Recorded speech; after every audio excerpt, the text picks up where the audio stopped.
విక్కీనైతే kidnap చేస్తూ ఒక godowns దగ్గరికి తీసుకెళ్తూ ఉంటారు. విక్కీని అలా కిడ్నాప్ చేస్తూ అక్కడ తీసుకెళ్ళి తనకున్న మాస్క్ అయితే తీస్తూ ఉంటారు. తీసి అక్కడ కట్టేస్తూ ఉంటారు. ఎవర్రా మీరు, ఎందుకు నన్ను కిడ్నాప్ చేశారు అని చెప్పి విక్కీ అయితే వాళ్ళతో అంటూ ఉంటాడు. ఏంటి నీకు సమాధానం చెప్పాలా ఏంటి అని రౌడీలు అంటూ ఉంటారు. ఎవర్రా మీరు, అయినా నన్ను మిమ్మల్ని ఎవరు కిడ్నాప్ చేయమని చెప్పారు, చెప్తారా చెప్పరా అని గట్టిగా అడుగుతూ ఉంటాడు విక్కీ. ఆ మాటలకి నీకు నేను సమాధానం చెప్పమా, మా బాస్ వచ్చి నీకు ఏం చేయాలో చెప్పినంత వరకు నోరు మూసుకొని ఉండు అని చెప్పి కిడ్నాపర్స్ అక్కడి నుంచి వెళ్ళిపోతూ ఉంటారు.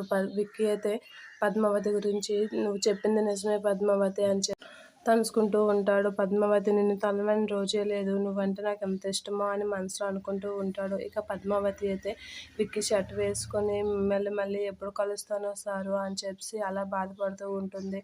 విక్కీ కూడా పద్మావతిని అలా తలుచుకుంటూ చాలా బాధపడుతూ ఉంటాడు. పద్మావతి నువ్వు నిజంగా గెస్ చేసింది నిజమే అని చెప్పి అనుకుంటూ ఉంటాడు.